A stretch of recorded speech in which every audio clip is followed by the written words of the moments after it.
Viewers আসসালামু আলাইকুম। এই বাংলা বাক্যটা আমরা বুঝে বুঝে আজকে ইংরেজিতে করব। আমাদের উচিত নিয়মিত নামাজ পড়া। কোনো একটা বাক্য বাংলা থেকে ইংরেজিতে করতে হলে আগে আমাদেরকে চিন্তা করতে হবে এটা কোন টেন্সে রয়েছে। আমাদের উচিত নিয়মিত নামাজ পড়া, এটা প্রেজেন্ট টেন্সে রয়েছে। তো একটা আদর্শ বাক্যের গঠন হচ্ছে গিয়ে সাবজেক্ট ভার্ব এক্সটেনশন। এখানে আমাদের হচ্ছে সাবজেক্ট হচ্ছে উই। উই যেহেতু উচিত আছে সেজন্য উচিতের জন্য আমরা শুড ব্যবহার করব।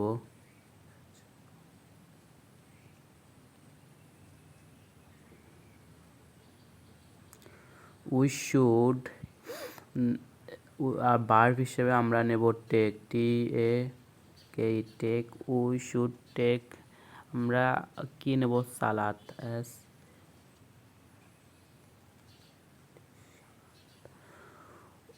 উই শুড টেক সালাত নিয়মিতের ইংরেজি হচ্ছে কি রেগুলারলি।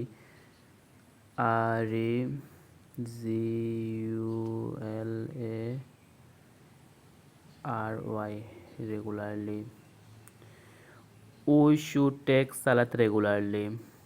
আমাদের উচিত নিয়মিত নামাজ পড়া।